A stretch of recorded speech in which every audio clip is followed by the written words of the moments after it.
Olá, sejam muito bem-vindos ao terceiro episódio do Cast do CEO. Para você que está chegando agora, conectando, assistindo esse nosso terceiro episódio, eu quero falar um pouquinho do que é o Cast do CEO, né? Do que é a plataforma do CEO.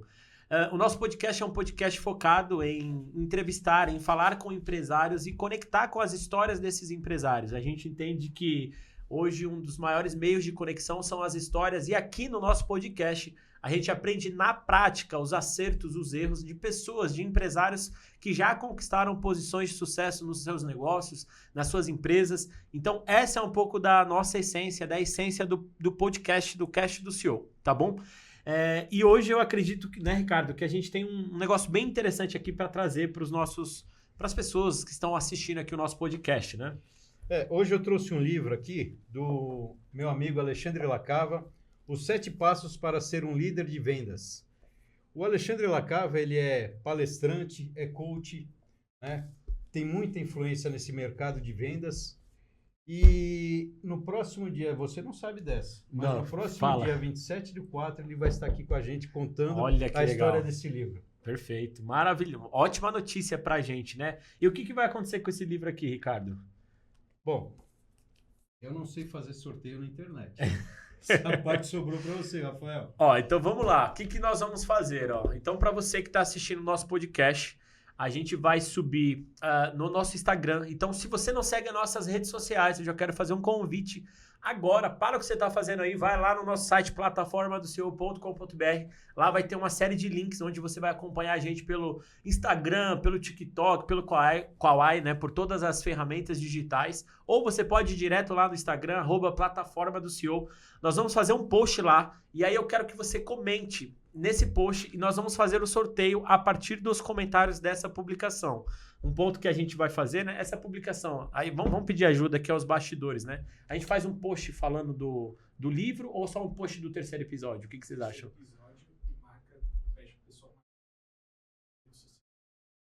Perfeito. Então vamos fazer assim, a gente vai fazer o post do terceiro episódio. Então esse é o nosso terceiro episódio e eu preciso que para você consiga participar desse sorteio, marque pelo menos 2 colegas, amigos e empresários. E aí a partir dessa marcação, você vai ter a oportunidade de conhecer um pouco da história e principalmente aprender sobre vendas, né? Hoje vender não é uma opção.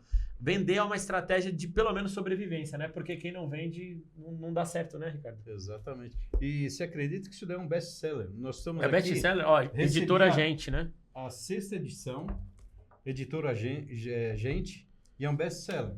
Tá? Perfeito. Então, não trouxemos aqui pouca coisa, tá?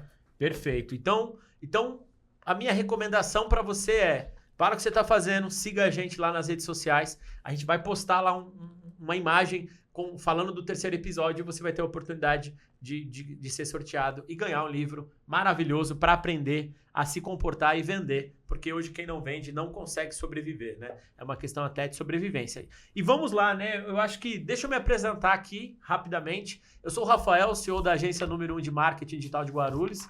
Meu objetivo como empresário e como fomentador de negócios é fazer com que o máximo de empresas possíveis tenham o meio digital como sua principal fonte de aquisição de clientes. E eu faço isso através da internet. Google, Facebook, Instagram. Hoje a gente tem uma equipe com mais de 15 profissionais focados em gerar resultado e gerar soluções através da internet. Então, esse sou eu, né, Ricardo? E eu sou o Ricardo. Boa. O Ricardo é um aprendiz que quer transformar, junto com o Rafael, o Cast do CEO em uma experiência de aprendizado, de vida, tanto para mim como para a nossa audiência. É um MBA da vida empreendedora. Olha que legal. Tá? E aprendemos a fazer conta, traçar estratégias, mas quando o assunto é como, só com esses guerreiros que nós vamos aprender.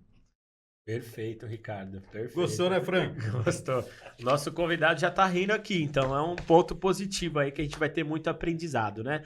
E eu queria só pincelar um pouquinho, né? Vamos falar um pouquinho do que a gente teve de experiência no nosso podcast com o Manuel Coiado? Essa é a ideia, né, Ricardo? O Manuel Coiado, ele falou uma coisa muito interessante, o Rafael. Tá. Sobre coragem, medo e prudência. O coragem te faz seguir em frente. O medo te paralisa, né? Mas eu acho que com a junção desses dois, a prudência, eu acho que é uma das características mais importantes para o novo empreendedor, né? Onde ele tem a coragem de ir e tem o medo das consequências. Então, a prudência, ele te leva a quê? A buscar conhecimento, né? Buscar contatos, buscar artimanhas, e aí sim, ele vai com coragem, peito aberto, para realizar aquilo que ele mais quer. Né? Perfeito. Então, com medo, ele está paralisado. Agora, com a prudência... Uma coisa que eu gostei muito do Manuel, né, quando a gente conversou, foi justamente essa mentalidade, eu acho que essa essência de família, né, eu acho que ele também trouxe um pouco disso, que já entra dentro dos motivos, né, o que nos traz coragem. Eu acho que cada um tem o seu porquê, né, Ricardo? Por exemplo, o que te faz acordar cedinho, qual que é a motivação que te faz buscar vendas, buscar negócios, fomentar oportunidades. Então, eu acho que uma das pontas bem interessantes que ficou claro na nossa entrevista com o Manuel foi justamente essa essência dele, né? A família é tudo, né, Rafael? Sim. E quando a gente diz o que te faz acordar cedo, é a vontade de realizar, Fran. Bom. Né? Eu acho que sou... Entra até o nosso slogan, talvez, nisso aí, né, Ricardo? Do sonho à realidade, Do né? sonho à realidade. Então, quer dizer, num dia a gente sonha, Sim. né? No outro dia a gente chega para realizar. A vida não é fácil. Nem todo dia é um dia de glória, que a gente chega assim, nossa, hoje terminou o dia, tá maravilhoso, isso, aquilo. Existem muitas coisas que acontecem no nosso dia e chega às vezes no final do dia e você fala, caraca, não é que eu perdi um dia, mas eu aprendi mais alguma coisa, né? Perfeito. Então, vou descansar um pouco e amanhã acordar para tentar realizar novamente. Excepcional, excepcional. Já tá tendo aprendizado aqui no começo do podcast, né, Ricardo? Você viu? Já estamos tendo. E hoje nós estamos com quem aqui, Ricardo? O Fran. Vamos falar então sobre o Fran. O Fran, ele recebeu a caneca do Toninho. Toninho da Lab System e da Sky Master. Foi o nosso segundo episódio, né? O segundo episódio. Perfeito. Uma história muito interessante também de vida do Toninho. E ele me apresentou o Fran na terça-feira, o Rafael. Não conhecia, né? Tive o prazer de bater um papo lá 5 minutos. E... Foi presencial? Foi online? Como que foi esse bate-papo? Foi presencial. Presencial. E eu vou te falar uma coisa. 2 minutos tem uma história de vida muito, muito interessante. Perfeito. Então, seja bem-vindo, Fran. Seja bem-vindo ao podcast Cast do CEO. Como que você está, senhor Fran? Boa tarde a todos. Na realidade, estou bem, ansioso aí, um pouco preocupado. Primeira vez que estou participando, mas espero contribuir de alguma forma, de uma maneira assim muito tranquila, que vocês possam realmente atingir o objetivo de vocês. Perfeito. Seu Fran, ninguém mais do que o senhor para contar a tua história de vida, né? O Tony falou que existe uma história muito bacana, então eu gostaria de escutar um pouquinho de onde o senhor veio, né? Te pegaram na rua para estudar, seu Fran? Conta essa história para a gente aí que eu achei fantástico. Na realidade, eu sou baiano, né? Vim da Bahia com 7 anos e chegando aqui em São Paulo, meu pai já tinha vindo à frente para buscar alguma coisa um pouco melhor, porque lá todos trabalhavam na roça e ele veio à frente. Ele não conseguiu muita coisa e já foi trabalhar de cobrador de ônibus na empresa Penha São Miguel. Trouxe eu e a minha mãe na época, né? Nós somos em 4 irmãos, mas os outros nasceram aqui em São Paulo. E daí começamos a vida no Itaim Paulista, né? Depois mudamos em 1965 para São Miguel Paulista. Foi aí que começou a desenrolar, aí que eu comecei estudei no Itaim Paulista, o primário, depois vim para São Miguel e fiz a admissão em São Miguel Paulista. Como eu falei, fui captado na rua, né, por os empresários que hoje são donos da Unixul, faculdade, universidade. Sim. E eles me deram lá, falaram, olha, sai da rua e vem estudar aqui com a gente. E isso eu fiz. Estudei admissão, mas depois eu precisava ajudar em casa. Meu pai, cobrador de ônibus na Penha São Miguel, arrumou lá de uma certa forma para mim trabalhar lá. E em um ano eu já aprendi a profissão de funileiro, comecei a trabalhar como funileiro. E depois já fui mudando, onde tinha um lugar que estava pagando melhor, eu estava pulando de galho em galho. Eu queria sempre um pouco A mais. a mais, né? Sim. Então, meu pai também, da mesma maneira, ele como cobrador, daqui a pouco ele, lá dentro da empresa mesmo, ele já passou a fazer serviço de pedreiro, que os ônibus, na realidade, derrubava muro, isso e aquilo na rua, e passado um tempo, meu pai virou construtor. E construtor, construindo inclusive as empresas de ônibus, fazendo muita coisa, e eu no ramo de funilaria. E eu saía de uma oficina, não, nem oficina, era empresa naquela época, né? Trabalhava das 3 da manhã às 6 horas, mais ou menos, entregando pão e leite nos bares, porque tinha uma padaria de um amigo nosso, e eu ia lá como motorista. A gente entregava, deixava naquela época, deixava nas portas dos bares, né? Isso antes de você fazer funil, antes da... Não, eu fazia funilaria depois das 8. Então eram os dois ao mesmo tempo. O objetivo era levantar o máximo de recursos ali Poxa que vida, precisava meu na pai época. na época não tinha nada. A Aham. gente também não, entendeu? Então tinha que trabalhar. Sábado e domingo engraxava sapato, vendia amendoim no trem e assim por diante. Não tinha tempo para brincar. E durante a semana trabalhando fazendo funilaria. E isso você tinha mais ou menos quantos anos, Eu Fran? tinha 16 para 17 anos. Muito novo. Novo. Começou a trabalhar por necessidade muito novo, né? Ô, seu Fran, eu vejo que o senhor não gosta muito de autoescola, né? E quanto mais barbeiro tiver, né? O ônibus derrubava o muro. Um virou construtor e outro virou funileiro. É verdade. E olha só que interessante. Eu trabalhando de funileiro, nessa padaria que eu entregava pão às 3 da manhã, o português tinha 4 padarias. Aí um dia ele perguntou: quanto você ganha onde você trabalha? Eu ganho X. Vem trabalhar comigo que eu te pago a mesma coisa. No mesmo bairro, sem muita, né, deslocamento para ir para a cidade. Ele montou lá uma oficininha que cabia 2 carros para reformar os carros das padarias dele. Quando terminou, uns 6 meses assim, terminei de arrumar os carros, ele falou assim: Fran, fica com isso aí, vai arrumando os carrinhos que aparecer aí. Me deu todos os equipamentos, poucos, mas me deu o necessário para para começar, base. né? E ele mesmo indicava também os amigos dele. Eu comecei. Bacana. E dali só foi melhorando, graças a Deus. Você vê que acaba tendo duas ajudas, né, seu Fran? O pessoal te colocou na escola, né? E a oportunidade que esse dono da padaria ofereceu.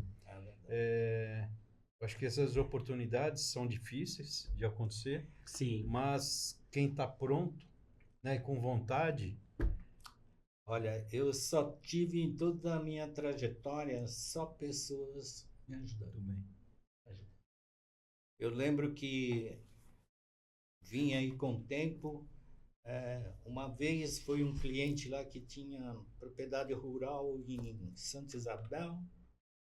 Ele chegou lá: meu filho, eu tenho um terreno no centro de São Miguel. Você vai para lá, você me paga aluguel quando você puder. Olha, eu saí de um lugar que cabia 2 carros, fui para um lugar que cabia 12, 13 carros. Coberto, centro de São Miguel. Melhorou. Né? Naquela época, ninguém levava carro em oficina, só concessionária. E eu tinha nosso grupo consertava as batidinhas que os filhos davam escondido do pai. Quando dava uma batidinha maior, ia para a concessionária. E aquilo me deixava preocupado. Sim. Pô, não é possível, eu não vou. E foi com o tempo, eu sempre querendo melhorar a oficina. Sempre eu busquei tecnologia. Eu falava assim: pô, eu tenho que fazer alguma coisa. Aí saí, terreno dos outros, imóvel dos outros, para você investir, entendia que não era legal. Não valia tanto a pena. Busquei comprar um negocinho, um terreninho pequeno. São Miguel tinha Original Veículos. Conheço. Pô, os donos de lá também gostavam de mim. Tinha um terreno na Avenida São Miguel. Falou, Fran, vai para aquele terreno lá, quando você puder me pagar, você me paga. Eu fui lá e construí uma oficina. Já nos moldes que eu queria, assim, para falar assim, pô, o cliente ter satisfação de levar o carro lá. Era o teu sonho. Era um dos meus sonhos. E virou realidade, você viu? Virou, perfeito. Então, montei uma oficina que, queira ou não queira, não era grande, mas era um modelo. E eu sempre sonhava, pô, você quebrou um braço, você vai num pronto-socorro, você vai no SUS, você não vai falar para ninguém. Quebrou um braço, você vai no Alberto Einstein, você enche a boca. Sim. Olha, tive no Alberto Einstein. E eu queria que a minha oficina fosse assim. E quem fosse a minha oficina tivesse o prazer de falar assim, pô, consertei meu carro na Franca. E disso aí foi que eu busquei. Eu busquei depois, aí fui crescendo, fui aumentando, comprei um terreno lá embaixo, fiz um galpão, depois outro galpão e fui comprando as casas assim, ao lado. Tanto é que eu tenho numa rua, na outra e na outra. E eu ia aparecendo, eu queria comprar e fazer. O chão da minha oficina é granito. Olha, chique demais. Rafael, fui na terça-feira, né? Então, Agora que eu chego, Onde que fica mesmo, Magana? São Miguel São Miguel Paulista. São Miguel. Eu cheguei lá, o Toninho falou uma oficina. Sim. Era uma oficinona, né? 6 mil metros Não, né? é uma parte, né? Não, agora nós temos 2.500 metros. É. E esses 2.500 metros, na realidade, eles, assim, 2011 eu fui para a Espanha ver o que tinha lá de tecnologia, de ferramental, e eu vim de lá com uma solicitação para ser representante deles aqui no Brasil, né? Então, o que eles fizeram? Eles montaram a minha oficina, assim, um showroom para trazer as oficinas do Brasil inteiro para olhar a oficina. Olha, essa ferramenta, isso e aquilo. Então, eles montaram isso aí para mim em 2011. Com custo, só o custo, e então Sim. foi... e eu fiz esse trabalho. Durante 2 anos eu fiz feira no Brasil inteiro, divulguei a marca. Só que o que aconteceu? Por que eu não dei prosseguimento? Porque quando eu vim de lá com esse produto, o euro era 2,25. Quando 2 anos após, trabalhando, o euro foi para 4 e alguma coisa. Aí tornou-se inviável, eu fui obrigado a parar com a operação. Entendi. Ô Fran, agora me tira uma dúvida aqui que quando você falava, eu fiquei, por exemplo, vamos voltar ali no começo, por exemplo, você comentou que você tinha um espaço pequeno, 2 carros, depois você teve, de uma forma ali, você foi meio que abençoado, né? Tipo, para um lugar para 12. Mas assim, o que virou de chave nessa... Porque assim, já era um crescimento de mais de 5 vezes ali, né? De 2 para 12. Então, o que você acha que você teve que desenvolver de habilidade para sair de um cenário onde você está acostumado a lidar com 2 projetos ali simultâneo e talvez daqui a pouco tá lidando com 12 projetos simultâneos, que é um esforço totalmente diferente. Aí você provavelmente começou a trazer pessoas, braços, ter que contratar. Como é que foi o que mudou na tua cabeça nessa fase? Mudou porque, assim, quando eu venho de 2 carros para 12, automaticamente eu tenho que aumentar os meus colaboradores, né? Até então, trabalhava sozinho ou com mais uma pessoa, depois você já estaria aí com uma meia dúzia de colaboradores. Tá. Naquela época não era difícil, a mão de obra ela era até de uma certa forma, com uma certa facilidade você tinha para isso, né? Então, e como eu colocava a mão na massa, eu entendia do processo, eu não tinha problema de, às vezes, trabalhar, virar a noite trabalhando, Trabalhava. se necessário fosse, entendeu? Perfeito. Sábado e domingo não tinha problema nenhum. E a oficina lá você fazia o que? Era mais o foco funilaria Funilaria- mesmo? Como que foi esse Funila- upgrade para outros Funilaria e serviços? pintura. Esse era o foco da oficina, continua sendo até hoje, tá? Perfeito. Faz mecânica, mas não é o forte da oficina. Ela faz mecânica da consequência da batida. Eu não vou pegar um motor para fazer, um câmbio para fazer, entendeu? Entendi. Mas mecânica é o básico. Perfeito. Perfeito, né, Ricardo? Perfeito. E o que te deu? Primeiro que eu vi que o senhor foi jogado a ser empreendedor, né? O senhor não Foi. teve aquela Foi jogado. preparação. Falou, é o que tem para Foi hoje. jogado com a necessidade também ali, né? Tipo, Exatamente. abraçou a oportunidade, falou, Necessidade meu, tô da aqui. família, Sim. né? Necessidade onde o senhor estava e o que o senhor queria fazer. Sim. E qual que é a característica mais forte que você fala assim, porra, foi isso que me levou, foi uma coragem? Não, eu entendo assim, que como eu tinha uma obsessão por querer que os pais dos meus amigos que a gente andava na época levasse os carros da família para mim consertar, levasse na minha oficina, que eles optavam por concessionária, então eu tinha que ter algo a mais para eles. E onde eu encontrei esse algo a mais? Em ferramental, em o que tinha de novidade eu buscava. Eu tinha época lá que as concessionárias iam na minha oficina visitar a primeira cabine de pintura, vamos dizer assim, top, não aquelas fabricada e forjada no fundo de quintal, a Frantinha. Laboratório de tinta, quando saiu para as tintas ser feita dentro da oficina, primeiro laboratório na Zona Leste, a Frantinha. Então, os fornecedores, fabricantes de tinta, eles iam oferecer numa concessionária ou em outra e falava assim, ó, vai lá no Fran que a Fran tem esse produto, ela está trabalhando com esse produto. Eu cheguei a ter lá na oficina as 4 marcas de tinta dentro, os 4 laboratórios, porque eles queriam realmente difundir aquilo que eles estavam fazendo.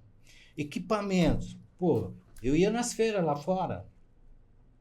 Eu ia e buscava. Tanto é que essa Spanese, eu fiz uma compra com ela de, na época, $300 mil, euros, né? E eles falaram assim, não, nós vamos lá no Brasil conhecer você. Eles não fecharam comigo lá. Aí enviaram um espanhol aqui, chegou aqui, a gente conversou, fez a venda, tá bom, 25%, depois o restante em 3 vezes, tá bom? Tá, quando eu estar lá, tudo certo. Demorou 1 ano para chegar. Por quê? Chegou no Porto de Santos... Ninguém conhecia a tinta. Não é tinta, é ferramental. Embargou lá os fiscais, porque eles falam que o mundo inteiro é diferente da burocracia aqui do Brasil. Aqui no Brasil eles dificultaram, então eles achavam que era mandar, chegar aqui, pagar uma taxa, e não foi assim. Então, você veja como foi difícil, mas tudo que tinha lá fora, eu trazia. Então o senhor virou referência aqui dentro e lá fora, seu Fran? Não, lá fora não, mas nível Brasil, sim. Mas essa iniciativa, de onde que vinha? O senhor tinha um mentor, de onde que vinha essa ideia de, puxa, eu preciso de tecnologia, vou lá na Espanha, vou me conectar para entender da onde sai da fonte, como que você se comportou, porque é o que a gente comentou aqui, né, Ricardo? Por exemplo, começou a empreender por necessidade, às vezes foi jogado diretamente no empreendedorismo, mas a sua mente sempre estava assim, puxa, eu preciso melhorar meu atendimento, meu processo, minha tecnologia. A minha mente sempre foi ter uma coisa que enchesse os olhos do meu cliente. Primeiro, serviço sabia fazer. Ferramental, qualidade era o meu foco. E lugar, uma recepção, que naquela época, você imagina, não tinha uma recepção um banheiro. O básico, né? Você E entendeu? banheiro de mecânica Não, é complicado, é complicado, Tem entendeu? aí que- Então, tudo isso é como eu falei. Eu queria que a minha oficina fosse um Alberto Modelo. Einstein, modelo. Perfeito. E realmente Isso aí você ela, comentou. realmente ela foi. Existia um projeto de 8 seguradoras, isso aí há 25 anos atrás. As seguradoras não entendiam nada. Então, as oficinas deitavam e rolavam, entre aspas. E as seguradoras falaram assim, não, vamos montar um centro de treinamento, que nesse centro de treinamento nós vamos bater carro aqui, vamos consertar e vamos entender, treinar nossos peritos, que eles saem fora, se sabe discutir com as oficinas. Sim. 8 seguradoras, escolheram 12 oficinas a nível Brasil. A nossa oficina foi uma delas. E dentro desse projeto, os engenheiros de layout de oficina, engenheiros disso, daquilo, eles se apaixonaram por mim, entre aspas, não sei o que eu tinha, e foram me ajudar. A partir daí, pronto, aí eu comecei a entender uma série de coisas, porque ele não me ajudava só no layout da oficina, ele me ajudava no processo, ele me ajudava na administração, ele me ajudava em todo o segmento do carro, entrando dentro da oficina e sendo entregue para o cliente. Então, Legal. aprendemos bastante. O ponto de você surpreender o cliente, né, transformando uma oficina mecânica e imaginar que ela seja um Albert Einstein da oficina, não é para qualquer um, né? Não, eu acho que, na verdade, hoje, nos dias de hoje, é muito usado essa questão da experiência do usuário, né? Eu acho que você queria melhorar a experiência de não só de atendimento, mas de tecnologia para que conseguisse entregar na ponta ali um melhor produto, né? E se você for parar para pensar, o cara põe o pé na porta da sua oficina, da sua loja, seja onde for, ele já está começando a ter uma primeira impressão e uma primeira experiência com a tua marca. E a grande pergunta é qual que tem sido, né, essa experiência que nós temos passado na nossa, seja na prestação de serviço ou na venda de um produto, por exemplo. Não, mas eu acho que a prestação de serviço é uma venda também, né? Com certeza. Então você tem que ser um vendedor. Eu digo que oficina é, entre aspas, um pronto-socorro, porque você bate seu carro e você chegou ali desesperado. Eu tenho que ter um psicólogo para ouvir a sua história.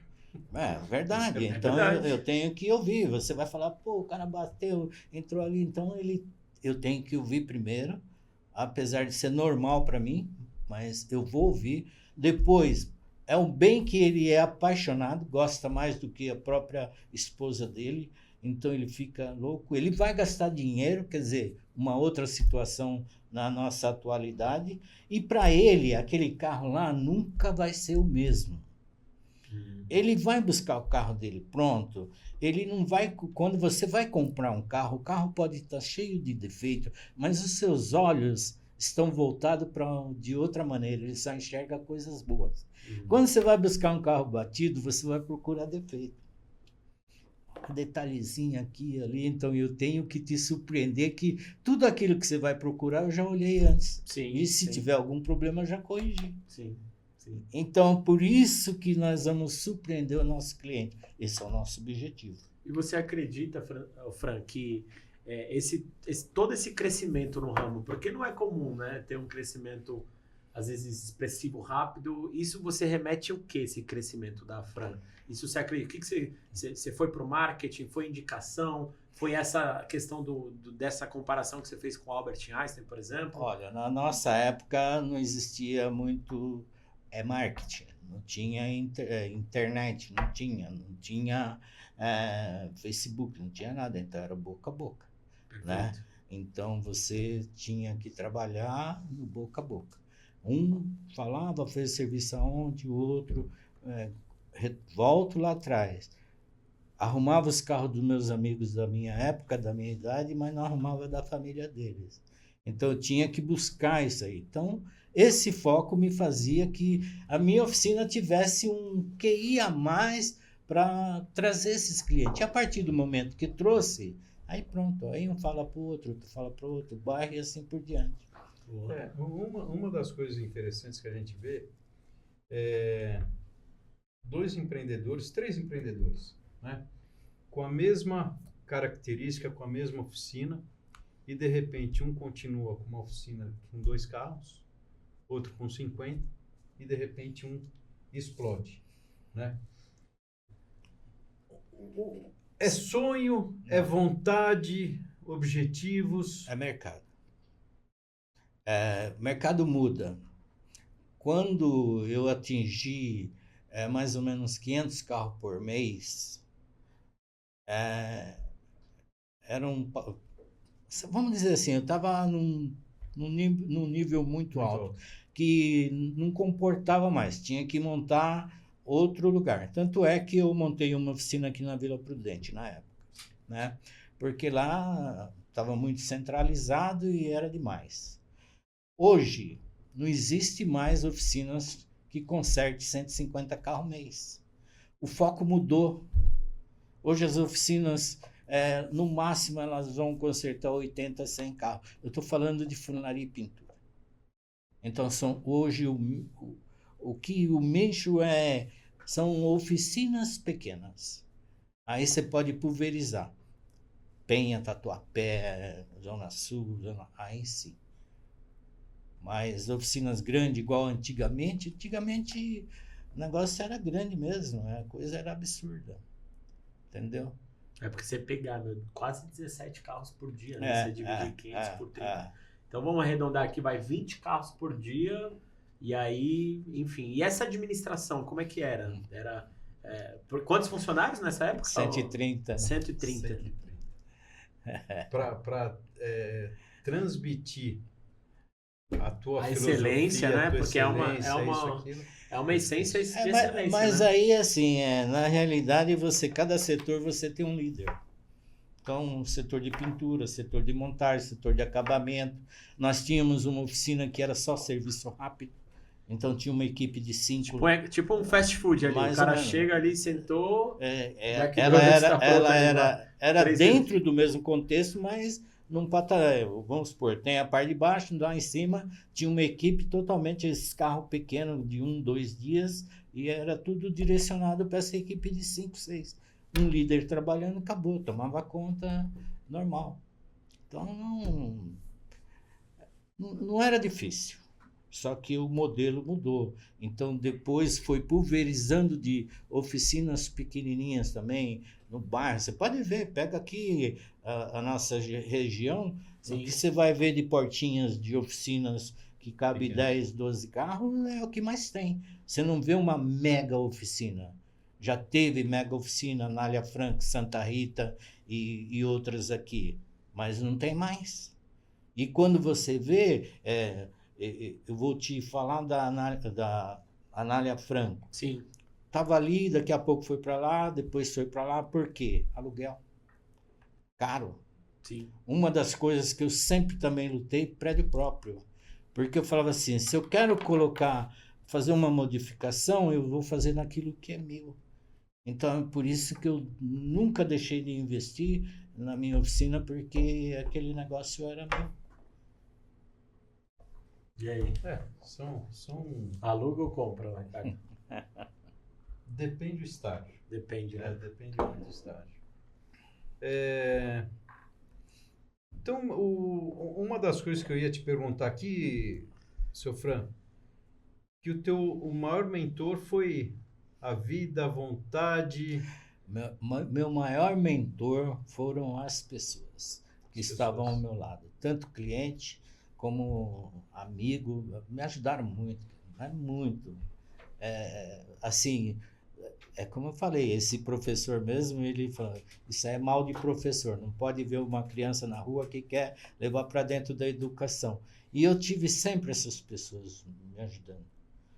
Não tive, você vê esse pessoal de ferramentas, eu comprei lá, fui lá, comprei, eles vieram e sempre a gente fazia um intercâmbio. Eles viram o Brasil como um potencial, eles trouxeram um pouco de ferramenta para o Brasil e começaram a contratar gerente para divulgar a marca. Eles trabalharam 6, 7 anos, não foi para frente. E o espanhol um dia me disse, Fran, Brasil não tem gente séria. Porque os caras queriam só gastar o dinheiro deles viajando, passeando, curtindo e não produzia.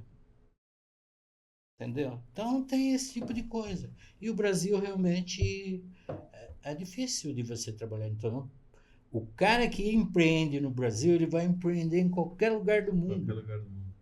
Ele vai, porque ele é persistente, ele não tem horário, não tem. Ele vai embora. E outra, vai sem saber. Então você fala assim, pô, você se planejou? De forma nenhuma. É o serviço entrando, você vai trabalhando, e você vai indo e vem entrando no serviço e você vai fazendo mais, e acabou. Então, daqui a pouco você vê que o teu espaço é pequeno, você precisa de um espaço maior e você vai reinvestindo no teu negócio. Porque você está nele, você acredita nele. Sim. Então, você vai embora. O senhor acabou de falar exatamente isso, né? Nós criamos esse podcast, né, Rafael? Perfeito. E a gente trata isso daqui como um empreendimento. Nós estamos no 3º episódio, seu Fran. Eu imagino a transformação que eu tenho que buscar, né? É o jeito de falar, é corrigir, é postura, Continuar aprendendo, né? continuar aprendendo Estudando pra todo trazer. dia. Que nem uma das coisas que você também não sabe, mas eu vou falar agora. Vamos ver se eu sei. Quero aprender, queremos aprender. Não, né? ensina então. Fala. Nós vamos trazer a cada 15 dias, empreendedores. Perfeito. Mas surgiu a ideia também de trazer um palestrante, né? O Alexandre Lacava. Legal. Ele dá uma quebrada no gelo, né? A gente acaba vendo, embora ele seja um empreendedor, está há mais de 20 anos nesse mercado, Perfeito. né? Mas de repente ele tem uma outra visão, uma outra condução, onde a gente vai aprender com isso também, Rafael. Com certeza, com certeza. E hoje estava conversando com o Matheus, né? Onde ele vendo de fora o nosso trabalho, poxa, deu um monte de insight para a gente, tem que fazer isso, tem que fazer aquilo. Não, eu nunca vi o cara fazer um vídeo com Cabeça para baixo. celular de cabeça para baixo, né? Então, quer dizer, a todo momento que você tiver aberto a uma mudança, você evolui. Eu vou até aproveitar que você falou do Alexandre Lacava, né? Só para o pessoal não esquecer, né? Ó, a gente vai fazer um post lá. Então, se você quer ganhar esse livro, né, Ricardo? É um best-seller, viu? Esse best-seller. Que dia que ele vai estar aqui mesmo, Ricardo? 24. Dia 24. Dia 24. Então, a gente vai, nos próximos podcasts, entrevistá-lo aqui. Então, se você quer aprender os passos para ser um líder de vendas, para você desenvolver tanto a parte de inteligência... Aqui ele fala, né? Ó, inteligência emocional, modelo de gestão para potencializar seus resultados. Então, essa é a oportunidade. Não esquece de ir lá no nosso Instagram e de comentar o post que vai estar lá, tá bom? O Rafael, eu estava conversando lá embaixo com o seu Fran, em relação até a parte de vendas, né? Legal. Que antes você tinha tempo, né? Eu fui lá com o Toninho, eu estava com pressa, ele estava com pressa. E eu estava com tempo. E ele está com tempo que é aposentado, Rafael. Aposentou. Né? Depois nós vamos contar Daqui a pouco a gente vai concluir. né? Falar do aposentado. aposentado. Mas aquele negócio de você chegar, conversar, bater um papo, tomar um café, visitar a oficina, uma oficina maravilhosa de mármore. Eu vou lá, vou conhecer. Poxa, eu espero não ir lá. Tá? Não, mas eu espero vou lá não te para dar tomar um dinheiro. café, não para levar meu carro. perfeito. Não, fala Porque as experiências que eu já tive com o funileiro... Pelo amor de Deus, quero passar aqui para tomar um café. Então, eu acho que essa ligação do vendedor, pela falta de tempo que a gente tem hoje, né, Fran, é ruim, né? Mas também não pode, tem que ter o time, né? O time certo. O vendedor, ele sabe do time dele, ele tem que entender o cliente dele também. De repente, é como você falou, você com pressa e eu ocioso. Então, veja bem, se eu estou te vendendo, de repente eu não vou conseguir te vender, né? Sim. Então, porque a sua pressa não ia permitir que você captasse toda a minha mensagem. Mas faz parte, hoje é assim mesmo. Eu achei bem legal, por exemplo, ter essa sensibilidade de entender, né, o cliente ali, entender como adequar a venda do seu serviço ou produto é fundamental. Bom, eu ia, assim, a gente já pincelou um pouco a história do Franqui, falamos um pouquinho, enfim, 130 funcionários, atendeu praticamente 20 carros ali por dia, 500 carros aproximadamente ali por mês. Mas dentro de toda essa experiência, né, Fran, qual que você acredita que foi seus principais acertos na gestão do negócio e também os principais erros? Porque esse podcast aqui a gente quer aprender um pouquinho também dentro da tua expertise aí, da sua experiência. E quais que foram eles? Erros eu vou dizer para você assim que eu tive muito poucos, que talvez eu nem me lembre, porque assim, o meu negócio era focado no trabalho, meu negócio era focado na qualidade. Então eu trabalhando e superei todos, eu entendo que superei todos os obstáculos. Treinamento com meus colaboradores eu dava com frequência, inclusive nas férias dele. Eles eram obrigados a fazer um curso, um treinamento, um curso que a oficina pagava para ele. Ó, faz esse curso, não importa que se ele era mecânico e tinha que fazer de pintura ou coisa parecida, a gente incentivava ele a estar treinando. Nós fizemos muito assim, palestras que a gente levava assim, palestrante, não dentro da empresa, mas fora, para que pudesse, sabe, subir o nível, mudar a cabeça das pessoas. Então a gente fazia muito isso, trabalhava muito para o nosso colaborador. Outra, colaboradores nossos que aprendizes, a gente trazia de fora, trazia lá da minha terra, trazia 10. Ensinava ali. Trazia da Bahia. Cidade, do estado, lá ia lá. Trazia, colocava nos nossos alojamentos lá, trazia 10. 5 ia embora, que não se adaptavam tal, 5 ficava, aprendia, durava ali com você 4, 5, 6 anos, mas aprendia do seu jeito. Sim. Sem vício, sem nada, sabia o que você queria. Então, você conseguisse ficar com eles 5, 6 anos, depois eles pegam asa e vão voar, mas valia a pena naquela época. Hoje você já não consegue mais isso. Agora eu vou te fazer uma pergunta. Quantos filhos o senhor tem por aí que o senhor pegou, treinou, ajudou e de repente hoje eles têm uma oficina? Eu tenho vários e vou te falar uma das coisas assim, eu tenho alguns que me ligam todo ano, volta e meia me liga, agradecendo, pô, você foi meu patrão, você me ensinou bastante, aprendi muito. Eu tenho uma coisa que eu, assim, acho muito legal, que na minha época, que eu estava trabalhando bem, agora 4 anos após, não digo mais, mas um funcionário saía da minha oficina, ele podia chegar em qualquer lugar, trabalhei no Fran, estava contratado. Experiência Entendeu? Bacana, né? Sim. E Fran, você não enxergava essa galera que você treinou abrindo outras oficinas como concorrentes? Qual que era a sua visão de um colaborador saindo e abrindo um lugar para fazer a mesma coisa que você fazia? Aí é uma das decepções que eu tive, né? Boa. Lá atrás, eu entendia que eu ia abrir várias oficinas. Então, eu tive isso há 30, 35 anos. Eu tinha uma área só de mulher. Eu queria fazer... Meu acabamento era só mulher, meu polimento era só mulheres e a preparação de pintura era só mulher. Comecei. Mas depois, mulher com o peão de chão de fábrica e começou a engravidar, isso e aquilo, não deu certo. Então, essa foi uma decepção que eu tive. Outra. Então foi um erro, talvez. Não sei se foi erro, porque eu tinha um objetivo. Eu queria inovar. Já pensou uma oficina só de mulheres há 35 anos atrás? Sim. Entendeu? Sim. Era um objetivo.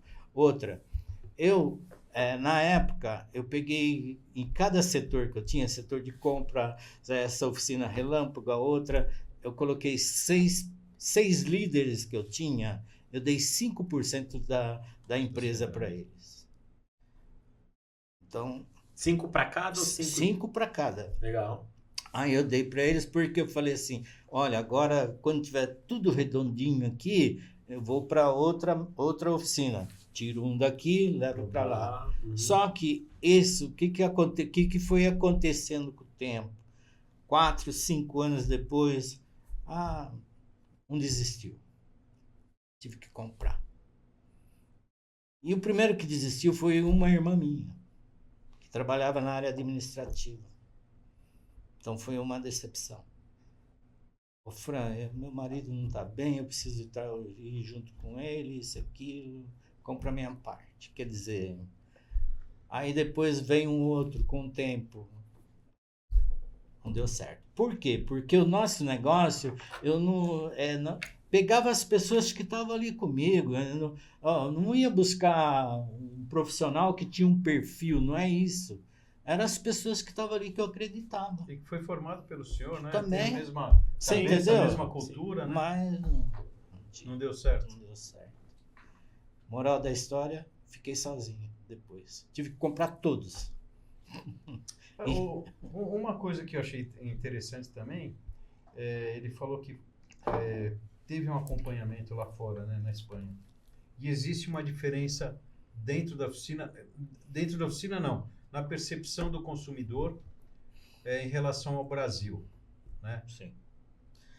Consumidor de fora, ele quer o carro dele funcionando, abrindo e fechando a porta. Eu estou falando a nível de funilaria e pintura. Sim. Ele quer o carro dele para ele entrar, dirigir e ir embora. Ele não quer que quebre na rua, nem fique na rua. Ele não vai ligar e nem vai olhar detalhes. Esse é o nível do público lá fora. Nossa, Caiu a porta, coloca a porta aí. Americano, qualquer um. País desenvolvido. Aqui no Brasil, diferente. Hoje está melhorando, tá? Hoje é assim, eu vejo pelos carros que às vezes chegam lá na oficina, que sofreram algum reparo e fizeram um reparo horroroso aí fora, mas que o cliente nem percebe isso se você não falar para ele. Aqui você já bateu, olha que coisa, aí que ele vai perceber. Então hoje o Brasil já está assim, dessa forma, mas antigamente não era assim. Muito detalhista. Nossa Senhora, eu tinha que ser um professor pardal para fazer as coisas. Tinha cliente que naquela época lá, que para não mexer no macarrãozinho assim interno do carro, ele fazia você fazer milagre. Hoje ele não liga mais, apesar que hoje os carros nem esse tipo de acabamento tem. Mas a gente trabalhava, era meio artesanal, sabe? Era um pintor, vamos dizer assim, um artista. E como que o senhor enxerga hoje a tua oficina daqui 5 anos? Bom, como eu falei, ela já saiu de 10 mil metros para 2.500 metros. É lógico que também vamos falar assim, a tecnologia, equipamento de produtividade ajudou bastante a suprir essa deficiência de espaço. Porque dentro de 2.500 metros se faz mais ou menos, não dos 10 mil metros, mas de pelo menos 5 mil metros ela se faz, porque pelo ferramental e tecnologia que tem lá dentro. É que antes você pegava a porta de um Dodge Dart, ela pesava 1 tonelada. Hoje ela pesa 10, se pesar 10 quilos é muito. Um carro batia antigamente, ele não destruía, mas matava o condutor. Hoje ele destrói e deixa você vivo. Exatamente. Entendeu? Então é muita tecnologia, muito estudo. E o senhor falou que está aposentado, teve a parte que foi mais tranquila, né, Rafael? Sim. Não, quando eu 4 anos comecei já era mais aposentado, tranquila, agora está mais difícil isso. Daí eu estou vendo que o senhor fez um sucessor. Aí falou, agora que está a parte mais difícil, eu vou deixar para ele. Não, não é que eu fiz o sucessor. Ele é meu primogênito, né? E na realidade é o único que trilhou o caminho do pai, vamos dizer assim, meio... Então, desde o início ele está comigo. Mas sempre que dava um apertãozinho, ele saía, ficava um tempo fora e voltava. Quando eu falei que eu ia encerrar as atividades, eu falei para ele, Paulinho, se quiser, tem um nome forte Já tinha o mercado, né, no ali, né? mercado, tem um nome muito forte. Então, se quiser, eu passo para você. Não posso passar com 130 funcionários, que você vai... mas eu deixo num tamanho normal para você, que eu acho que você vai conseguir. Depois, se você quiser deslanchar, não tem problema nenhum. Todos os galpões são próprios, não tinha problema nenhum. Então, eu diminuí, deixei num espaço só de 2.500 metros, uma tecnologia boa, de ponta, e deixei para ele. E como é que foi essa migração sua, por exemplo? Hoje você é aposentado, mas você teve que passar o bastão há 4 anos, enfim, lá atrás. O senhor foi fazendo isso aos poucos? Qual que foi a estratégia? Ou o senhor simplesmente falou, ó... Não. Em primeiro lugar, pela paixão que eu tenho por oficina, foi uma das coisas que mais segurou, porque ser 50 anos dentro de uma empresa que você gosta, que você fez aquilo, tudo que você construiu está ali dentro, você sabe exatamente de que maneira você fez. Sim. Então, para você se desapegar, é um negócio muito ruim. Mas desde 2010, você já vinha fazendo conta e vendo que tinha que fazer um certo malabarismo, que lá atrás você não fazia. Você ganhava muito mais do que hoje. Volto a repetir lá atrás, quando o Collor ele foi presidente, que os carros importados chegaram. Olha, você consertava um carro importado, significava você estar consertando 15 carros nacionais. Por quê? A diferença. Nossa. As seguradoras pagavam diferente, eles não tinham assim, noção de preço de nada, então você também não tinha. Você tinha que importar peça, não sabia quanto tempo demorava. O que eu fiz? Um carro demorava 6, 7 meses dentro da minha oficina, eu falava para você assim... Leva seu carro dentro da minha oficina, que eu te dou um carro para você ficar o tempo que o seu carro estiver dentro da oficina. Aí eu montei uma locadora. Comprei uns 7, 8 carros lá e dava para o meu cliente. Não importa, fica lá, porque valia a pena, compensava. Sim. Um amigo meu bateu um carro meu, desse aí. Aí devolveu o carro. Eu peguei e falei, ô Paulinho, você bateu meu carro? Ô Franco, foi meu filho, mas era pouquinha coisa, mandei arrumar em outro lugar e tal. Nossa. Era pra você não ver, né? Era pra esconder. Bom, aí mesmo, eu né? fui atrás para falar assim, não, eu tenho que dar o carro pro meu cliente, mas eu tenho que me assegurar de multa, dessas coisas. Aí eu fui querer um documento e fui procurar a Localiza. Fui parar em Belo Horizonte, saí de lá com a franquia da Localiza, você acredita? Que o judeu lá não deixou sair. Não, você acredita? Aí empreendi aí uns anos aí da Localiza, depois saí de lá. A Localiza ela não deixa, quando você chega numa quantidade de carro, ela já manda você abrir outra. Te corta as pernas. Aí vim para Penha, fiquei em São Miguel Penha, depois tinha uma franquia em São Sebastião, ela me ofereceu, eu peguei. Aí depois as seguradoras começaram a dar carro reserva para os clientes. Então um carro que há 30 anos atrás eu alugava por R$110, começou a alugar por 40. Então acabei com a locadora. Acabou ficando inviável. Ficou inviável porque a seguradora passou a dar esse benefício para o cliente dar. Uma das coisas nessa transição, Rafael, eu acho que tanto Essa saída dele ali, né? Você vê, né? Quantas pessoas se aposentam na hora certa, né? O Pelé, eu acho que se aposentou no auge, né? Mas ninguém a gente vê se aposentar no auge. Tanto empresários, é uma coisa difícil. E nem sempre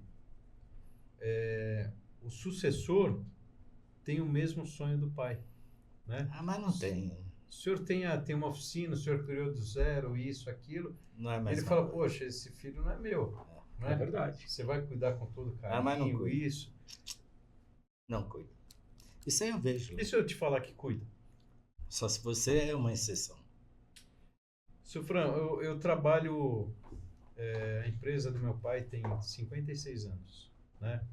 Eu conheço uma boa parte da história dele, eu sei de onde que ele veio, né? O esforço, eu não participei, não era nascido, o esforço e o risco que meu avô fez, né? Meu avô tinha uma casinha, né? Tinha uma garagem, onde é o metrô Tatuapé hoje, e a hora que ele viu meu pai com aquele esforço empreendendo, ele penhorou a casa dele e falou, olha, ó filho, toca o negócio, né? E naquele momento, quer dizer, ele não pensou em perder, ele pensou em ajudar. E hoje eu estou 33 anos na empresa, 7 anos como um diretor da empresa, mas eu tenho um sangue ali que hoje ele vai muito pouco na empresa, está com 85 anos, e o meu objetivo hoje, desde que eu assumi, foi prosperar e perpetuar o legado do meu pai, né? Não é fácil, né? Eu acho que teve momentos onde de uma garagem ele foi para um prédio de quase 16 mil metros em Cumbica, né? Sim. E antes era um pouco mais fácil, hoje é difícil. Mas estamos aqui todo dia acordando, buscando realizar, tentando fazer o melhor. Então, só que 33 anos é uma vida. Então, você realmente incorporou e absorveu tudo, né? A gente fabrica PVC, né? E Sim. o PVC em pó. Tá no sangue, Rafael. Você peneirar o sangue assim, tem um pouquinho de PVC. Assim, 33 anos você tem vida. que ter incorporado mesmo, né? Perfeito. Então, você não vai nem ser o sucessor do seu pai. Você vai ser o seu pai 30 anos mais novo. Então, eu imagino isso, porque você vê, eu tiro pelo meu filho. Meu filho, se ele tivesse, desde o começo, ele tem 40 anos, mas ele sempre saía, voltava, ele não absorveu. E ele só veio, vamos dizer assim, entre aspas, por motivo de... eu falar assim, que eu vou fechar, porque na época eu ia ser um representante da Spanese e ia trabalhar o Brasil inteiro, porque eles me deram 5 anos de exclusividade no Brasil. Então, eu já via que a oficina já não dava tudo aquilo que eu imaginava e eu ia... Então, você pensou realmente em desistir. Ele era em fechar. Em fechar. Então, foi aí que, como ele veio, eu diminuí para entregar para ele num tamanho que ele pudesse dar continuidade. Passei por nome dele para não ter problema, porque acompanhei ele durante 2, 3 anos, mostrei para ele que o negócio tinha condições dele prosperar, acabou. E ele também, por outro lado, é assim, ó, você não dá palpite. Mas o senhor está de olho, né? Não estou mais, porque ele não deixa. Eu vou lá porque muitos amigos, muitos clientes, então eu vou bater papo, vou mais... E olho, mesmo ele não querendo... Olha, mas não está mais na operação, Não. já não contribui. Não. Foi você que escolheu isso, né, Fran? Você que falou, há 4, 5 anos atrás, falou, não vou parar. Teve algum motivo específico que você queira colocar? Não teve motivo. Bem, um dos motivos é assim, eu mexia um pouco com agropecuária, né? Uhum. Então, há 40 anos eu já mexia. Aqui no Vale do Paraíba, inclusive agora em novembro, também parei a atividade que apareceu um maluco lá e comprou meu projeto. Agora que eu fiquei sem fazer nada mesmo. Daí ele vem aqui no podcast contar Tá a sua bom, história, né? Oxi. Pô, Já imaginou, rapaz? mas é interessante, Você sabe que de agropecuária a gente tinha um sítio em Tatuí, né? E era um terreno pequeno, lá, quer dizer, pequeno, 5 alqueires, e a gente tinha uma área de pasto, tudo. E um dia eu inventei de começar a confinar boi, né? Pô, o meu pai, que tem aquela cabeça de construtor, tudo, ele chegou. Eu falei, fez os coxos, fizemos cobertura, a parte do trator todinha cimentada, ele jogava daqui para lá, isso, aquilo. E eu comecei a estudar sobre alimentação animal. Daí, num lugar, isso, aquilo, fiz curso. Daí eu falei, bom, tenho boi, né? E É. agora eu preciso ter a merda do boi. Fazer a comida. Sim. Não, Um boi só, até então? não, tinha um pouquinho. Tinha um Cheguei a ter pouquinho. 50 cabeças 50 lá, cabecinhas. tudo. Porra, e era divertido, cara. Eu gostava, chegava, ia pra lá sexta-feira, sábado, domingo, qualquer dia que fosse eu ia lá. Então eu comecei a mexer com humus de minhoca. Eu fiz um monte de curso de humus de minhoca, fiz ali, eu tinha mais de 100 metros de canteiro. Cheguei a vender ali quase 20 toneladas por mês de humus de minhoca, cara. E comida pros bois, Essa eu nada. não sabia, hein, E Ricardo? comida pros Não, bois. a gente dá. Só que o boi, ele engordava, acredita, de fim de semana. Era sábado e domingo. Daí você vinha para São Paulo. Os caras não davam sal, não davam dava. ração, não dava nada. Exatamente. Vendia pros outros. Exatamente. Daí, como eu comprava uns bois de corte, de repente vinha uns touro, daí você se junta com o cara errado. Pô, Ricardo, vamos testar esse touro. Porra, daí testava o touro. De repente meu pai chegou, Ricardo, vamos fazer uma coisa, vamos fazer uma arena. Fizemos uma arena. Daqui a pouco, tava lá fazendo boi de rodeio. Daí meu pai chegou, o que ele fez? Fez uma arquibancada. Ah, pronto. Daí fizemos um rodeio pequeno assim, umas 150 Sim. pessoas. Foi gente da fábrica, isso, aquilo, tinha música. Porra, era uma diversão. Até o dia que eu tava lá um fim de semana, daí um cara foi montar num boi, o que aconteceu? O boi pisou no peito do cara. Daí eu saí correndo e fui pro hospital. E naquela época, começou a ter muita gente durante o fim de semana e começou a ficar perigoso. Muitos assaltos ali e tudo, não sei o quê. Pô, daí nós pegamos, acabamos com o boi, acabamos com a minhoca, acabamos com o sítio, vendemos o sítio, tudo. Mas é uma passagem muito interessante. E o campo é muito prazeroso, né, seu Fran? Eu tinha... O meu projeto lá já andava já bem, sabe? Eu tinha uma propriedade de 140 alqueires, né? Então tinha umas 600 vacas, todas inseminadas, e eu vendia bezerro. Então já tinha um projeto funcionando bem interessante. Mas eu tinha, assim... Todo mês tinha uma pessoa querendo, todo mês tinha uma pessoa querendo, durante 25 anos. E agora em novembro chegou um maluco lá e... Levou tudo. Porque um queria parcelar, um queria dar, e sempre tinha um enrosquinho. Esse chegou lá e pagou. Que maravilha. E eu me arrependi.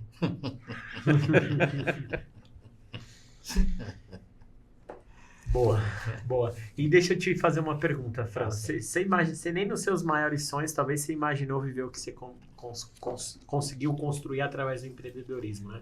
Você vê que aonde você chegou hoje, por exemplo, qual que é uma palavra que define e qual que é a tua visão, né? O quão importante foi o empreender na tua vida para você ter mudado esse cenário da história, da sua história, enfim, da tua família. Na realidade, eu nunca imaginei nem programei, né? A vida foi levando, só que eu nunca esmoreci, nunca tive momento assim, eu sempre trabalhei. Eu já trabalhei 36 horas direto porque o serviço demandava. Sim. Nunca vou ganhar, não, esse mês eu tenho que faturar tanto, X, isso aí nós viemos depois quando começamos computador, saber no final do mês o que você produziu, quanto você gastou, então você começou a entender, aí já era aqui na frente. Mas no início é realmente trabalhar, jamais desistir, eu acho que eu envergava, mas não quebrava, e assim por diante, e nunca tive medo. Na realidade, nunca tive medo, porque eu via a minha oficina cheia, trabalhando, se alguém chegasse lá, falasse assim, quero vender aquele terreno ali, eu ia lá e comprava, porque dava para pagar. Naquela época você ganhava dinheiro, trabalhava, Sim, ganhava. sim. Hoje você já não, você já tem que fazer conta, né? Isso, aquilo. Você vê, veio a pandemia aí, ela foi preocupante, porque... Nossa, lá na nossa oficina, o que nós entendíamos? No começo da pandemia, você ainda estava na operação ali. Tava, foi bem a hora que eu fiquei 18 e 19, e aí acabou a pandemia, a gente passou tranquilo, não ganhamos dinheiro, mas também Pagamos tudo aquilo que tínhamos que pagar, não entramos em banco nem nada. Funcionários nós equilibramos, dava férias para um, outro descansava e assim por diante, e passamos. Chegou no final do ano, falamos assim, ó, tá bom, não entramos em banco nem nada. Então, depois da pandemia já começou a melhorar. É uma vitória, né? É a vitória. Que é uma coisa que ninguém passou até agora, e você superar todo esse momento foi difícil, né? Tem que estar em cima, fazendo conta, não gastando demais. Tem que estar olhando, né? E eu acho que é isso. Perfeito. Mas o Fran, ele realmente, olha, eu vou te dizer, acho que eu dei sorte. Pelo menos um pouquinho. O senhor, nesse momento, o senhor acha que venceu na vida? Se analisar o que eu era como criança, como adolescente, para hoje... Atingiu todos os seus sonhos? Lógico que atingi. Eu tenho 4 filhos, né? O mais novo tem 29. Todos estão encaminhados. Eu tenho uma filha. Gato. Eu tenho uma filha, ela é a segunda. Eu lembro-me que ela, pai, vou fazer administração. Camila, para quê? Para administração oficina. Você vai casar com alguém, o cara vai viajar não sei para onde, e vai levar você, e você vai ficar sendo dona de casa. Por felicidade, ela fez medicina. Então foi uma glória para ela. E hoje, você vê, 8, 10 anos, ela não é médica, ela é empreendedora também. Legal. Sabe por quê? Porque logo que ela saiu da medicina, já começa a trabalhar, ganhando lá R$1.000, R$1.200 por plantão. Primeiro ano, ela montou uma clínica. Casou com um advogado. Tirou o advogado do trabalho. Hoje ela tem 6 clínicas no Brasil. Esse cartão Amor e Saúde. Tem 2 no Nordeste, uma em Chapecó, uma em Itaim Paulista, uma em São Miguel. Está montando uma em Ermelino. Mas ela, por que ela fez isso? Se virou. Estudou 7 anos fora. Foi dona do nariz dela. Tomou as decisões que ela tinha que tomar. Perfeito. Entendeu? Então ela se virou. E coisa que os outros você começa a dar, não exige muito, você acaba prejudicando. Perfeito. Senhor Fran, pela toda essa experiência que o senhor teve, de onde o senhor saiu, tudo, o senhor sabe que o caminho não foi fácil. Não. Né? Foi um caminho de persistência, de luta, de abdicação, né? Com a família, com isso, sim. com aquilo. O que o senhor falaria hoje para esse cara quer empreender? O que o senhor daria de conselho aí para um novo empreendedor? Bom, primeiro, eu acho que para hoje, na atualidade, para a pessoa empreender, ela precisa entender do negócio dela, pelo menos um pouco. Hoje não dá para você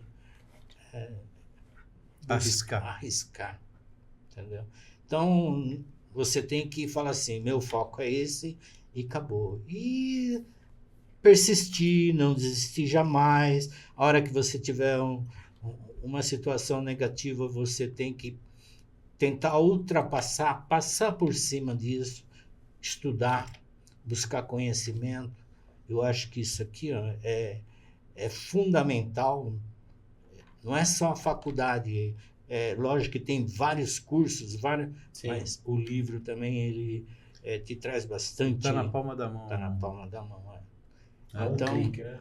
Antes você falava assim, poxa, eu preciso ler alguma coisa diferente. Você tinha que ir numa biblioteca.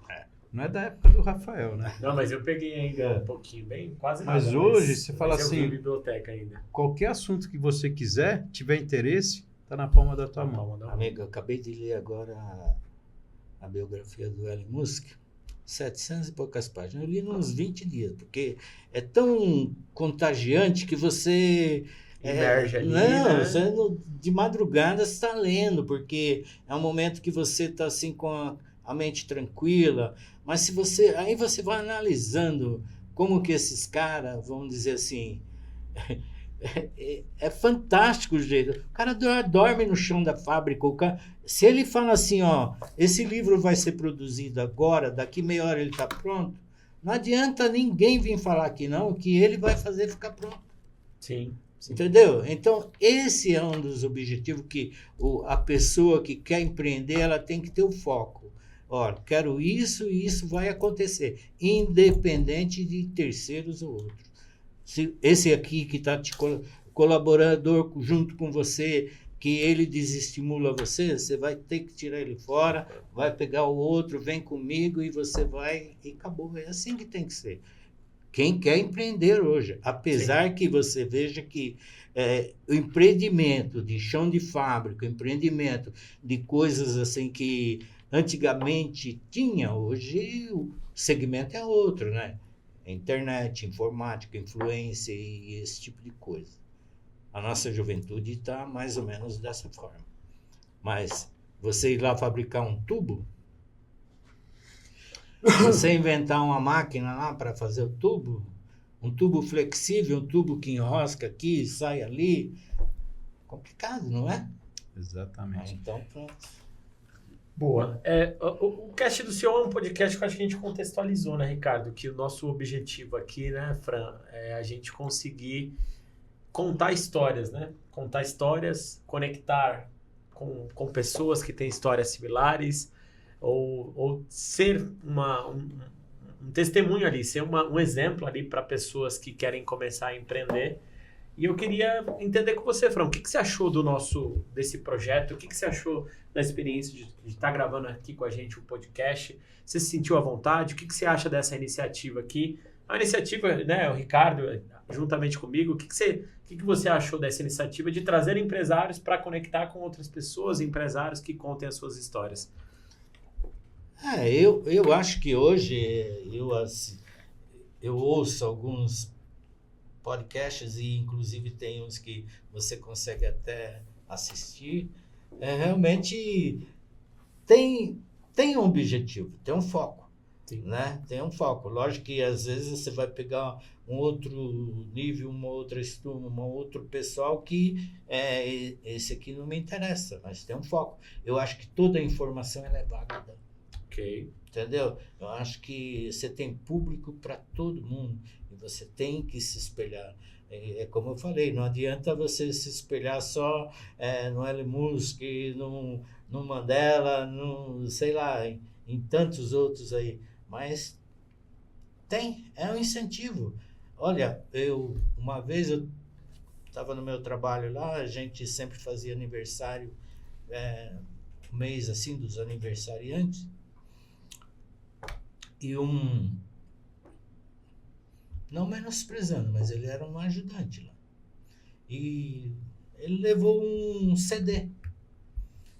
E era música, tal, aquele negócio todo na oficina, e ele colocou esse CD. Esse CD era do Alfredo Rocha, um palestrante. E teve lá uma frase lá, uma fala dele nesse CD que me cativou.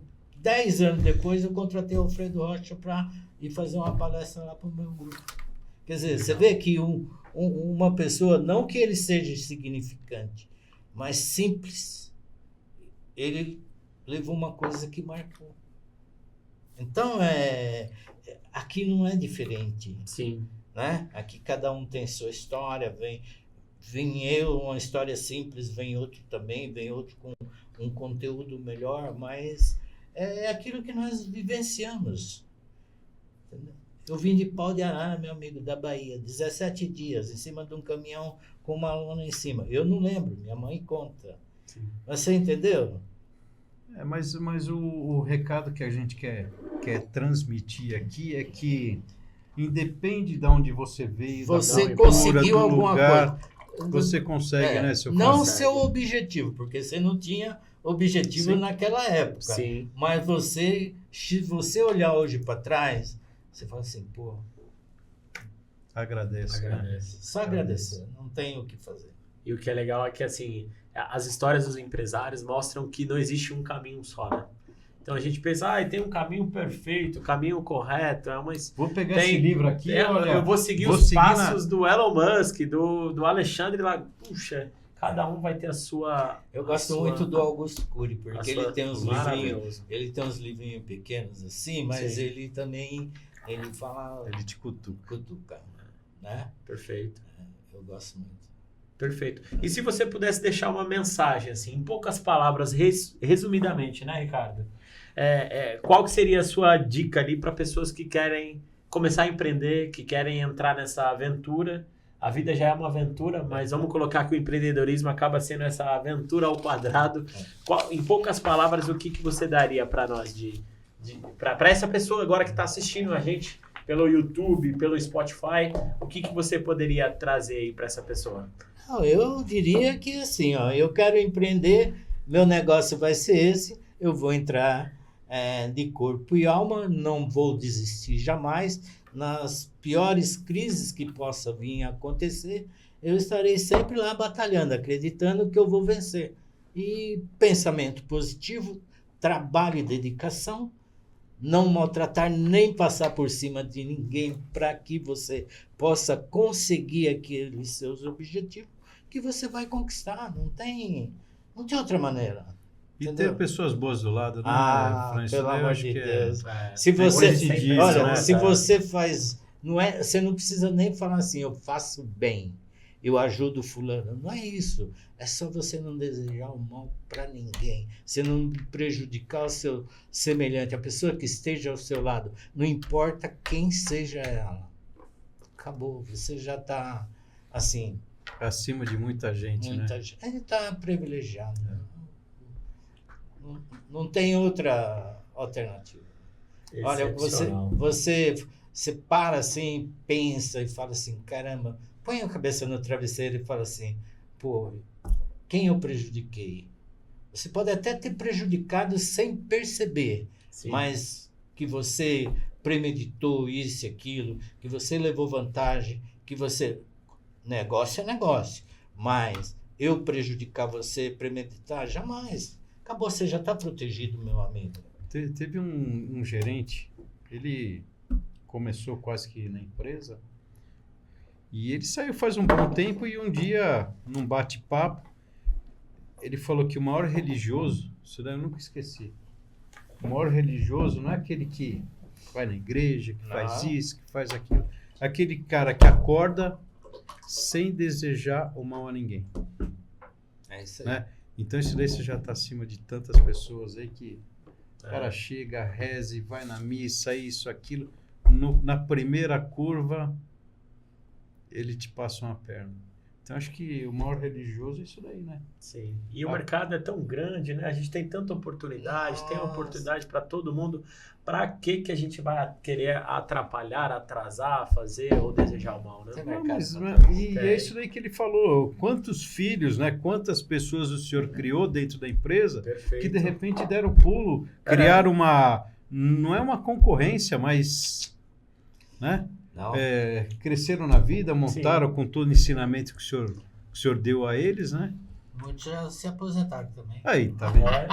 Já tá. Eu acho que nós tempo estamos no ramo trabalhando. errado, Puxa, Rafael. quero me aposentar também, Fran. Não, olha, não pensa nisso, jamais. Bom, Fran, a gente quer agradecer, né? Esse nosso bate-papo, essa conversa. Acho que foi um prazer para mim aqui, para o Cast do Senhor, conhecer um pouco da história. Eu acho que tudo é muito singular e é muito importante a gente entender e aprender um pouquinho mais, né, Ricardo? É aquele MBA da vida empreendedora, né? Puxa, vale mais que MBA. Você fez MBA, né, Ricardo? Fiz. Eu fiz também, cara. Eu fiz, eu aprendi conta, eu aprendi números, aprendi estratégias, mas só a vida, né? Que te as ensina... trincheiras, te ensina as verdades do negócio. Perfeito. Mas a gente pode falar. pode falar? E a gente tem um presentinho pro Opa. Fran, Tem. não tem? Tem? O Qual seu que é Fran, o presentinho, Fran? eu acho que Ô, Fran. são pessoas que a gente vai buscando, criando conexões. O Toninho que indicou o senhor aqui, né? E pela sensibilidade, pelo seu tato, eu gostaria que o senhor entregasse para um próximo entrevistado, que o senhor fala assim, poxa, esse cara tem uma história bacana, tem uma história de vida que pode ajudar muita gente aí. Então, gostaria que o senhor tivesse... Entregasse como um sinal, um convite, né? Exatamente, Sim. entregasse como um convite. Tá. Bom, eu só tenho que agradecer por estar aqui com vocês, né? Mais um rol de amizade que a gente Sim. faz, isso aí não tem preço, né? Amanhã podemos nos encontrar e tranquilamente bater muito papo, trocar muita ideia. Eu acho que esse é um dos objetivos principais. Conexão na vida da gente, né? Então, fico feliz de estar aqui com vocês e ter conhecido vocês aí pessoalmente. Você já conhecia, mas conheceu os outros três. O João Perfeito, o João. é o Bastidor. onde ele chega, faz todo o trabalho de filmagem. Depois ele Tem vai o Matheus consertar. que nos deu um monte de lição hoje, né, Rafael? Não, aquela já tem o checklist lá, com um monte de coisa para executar, tirar do papel. Agora vamos ver se ele vai ser tão bom para executar quanto falar, né? Exatamente. Se começar a dar muita lição de casa, a gente corta ele, o Rafael. A gente corta ele do projeto. Então é isso, Fran, agradecer então realmente, né? Então nós estamos chegando ao fim do nosso terceiro episódio. Então você pôde acompanhar a história do Fran. E aí, para quem quer conhecer mais sobre a Fran, é Fran Imports, né? Fran Imports. Fran Imports, então foi um prazer. Espero que você aí, telespectador, tenha gostado, sentido muito interesse e conexão com o que nós falamos. A gente tem o intuito de trazer clareza, trazer realmente detalhes da história, pontos chaves que fizeram com que a empresa dele saíra de um ponto X ao ponto Y. Então é um pouco dessa nossa expectativa. E eu quero reforçar com você que está assistindo agora. Nós temos aqui, ó, cameraman, dá para focar bem aqui no livro.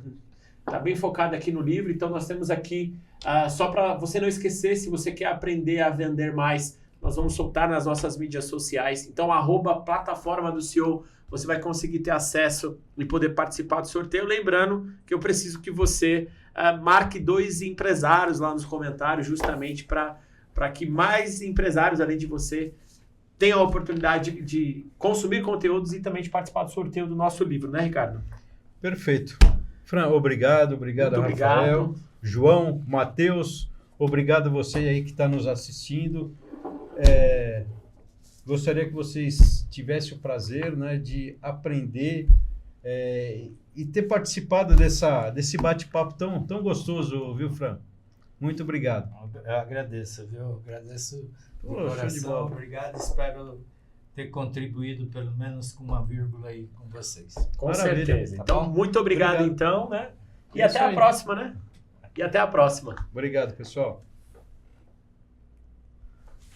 Valeu.